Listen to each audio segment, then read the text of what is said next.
believe that you're a cheater, and I believe that you needs these guys. Jake needs Tyson and needs all these other people, because everybody's going to tune in to hope that Mike Tyson knocks him out. Right. They're not tuning in because they think Jake Paul's a great fighter and they want to see him.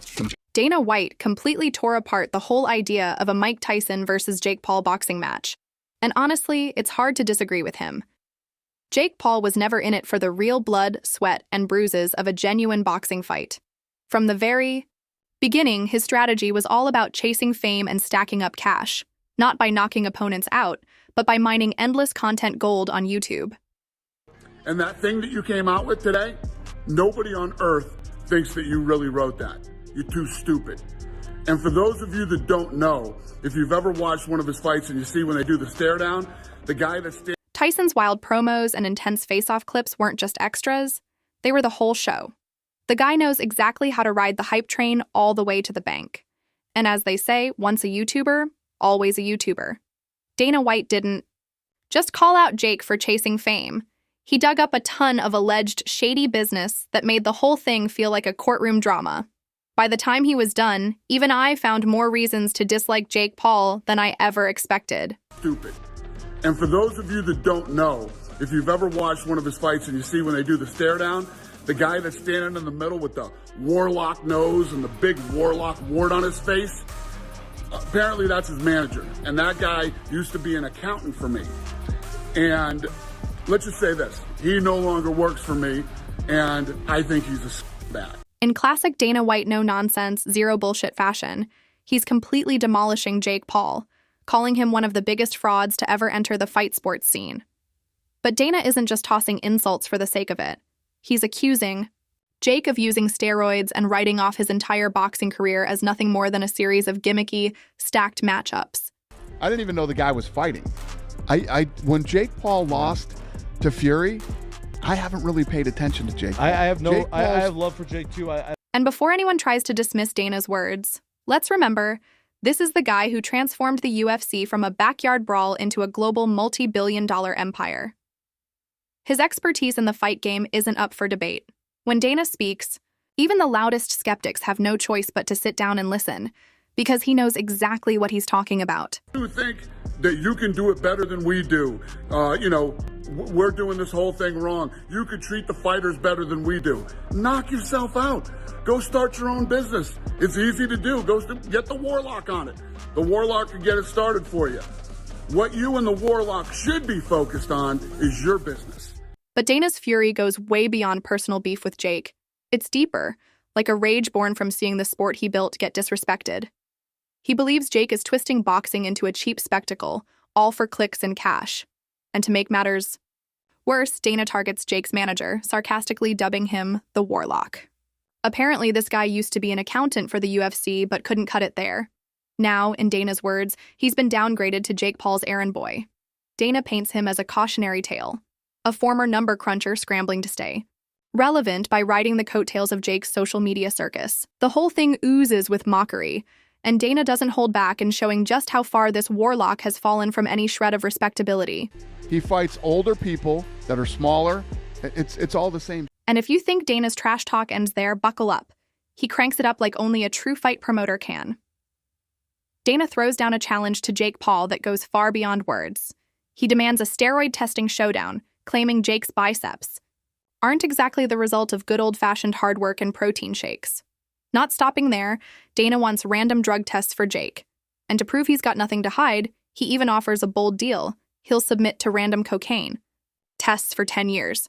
That's a full decade of testing, all to show he's clean. I'm ready to roll, buddy. I don't use cocaine. Do you use steroids? Let's do this, Jake. This whole steroid versus cocaine drama has blown up into a spectacle bigger than some actual fights. A full-on media frenzy with headlines everywhere, and social media users losing their minds. Suddenly, the Tyson versus Jake Paul matchup isn't just about who's getting knocked out in the ring anymore. It's now soaked in controversy, with accusations flying and egos clashing like true heavyweights.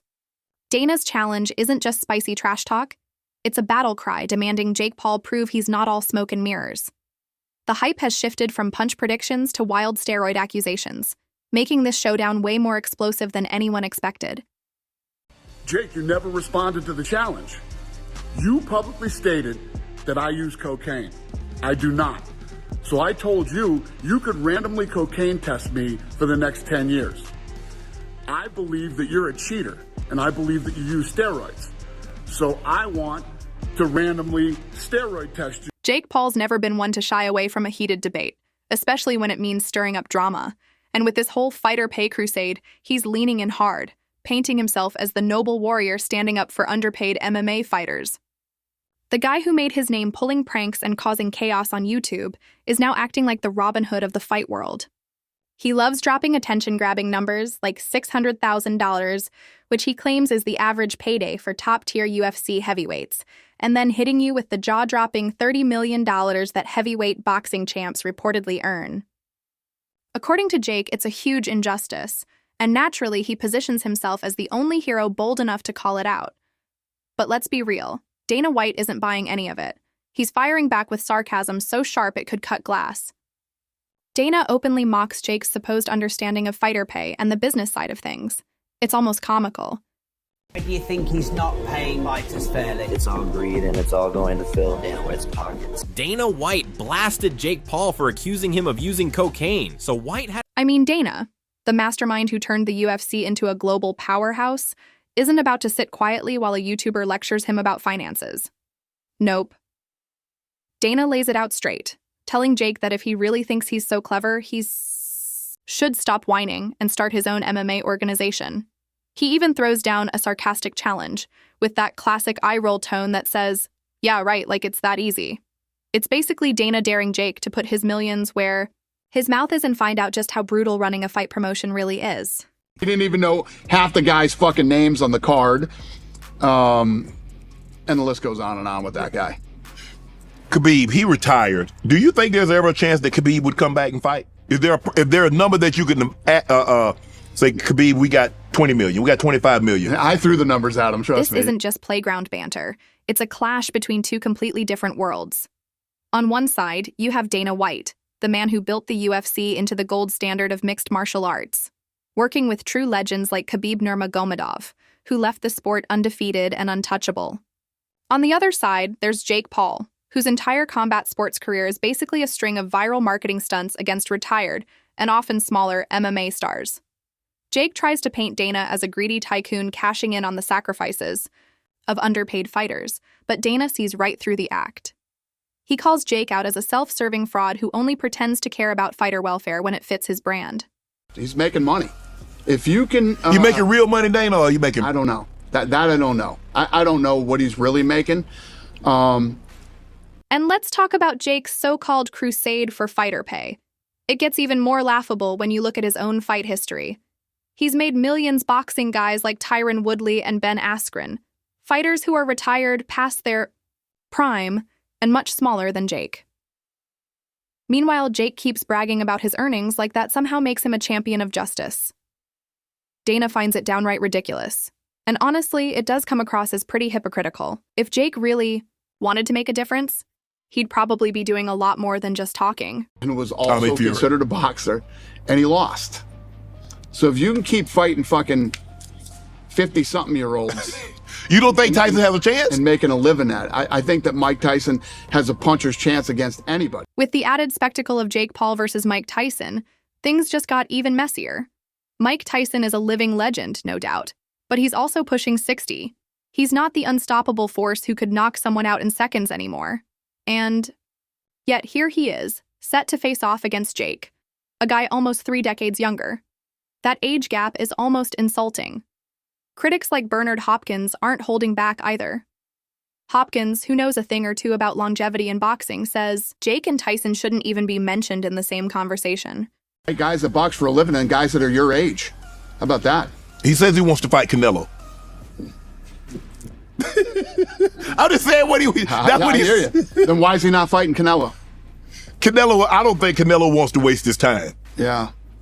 But let's be real, no matter how much people criticize, they just can't look away from the spectacle. It's like watching a train wreck in slow motion. The idea of a 58-year-old Mike Tyson landing one of his legendary punches on Jake Paul's face? That's pure viral gold.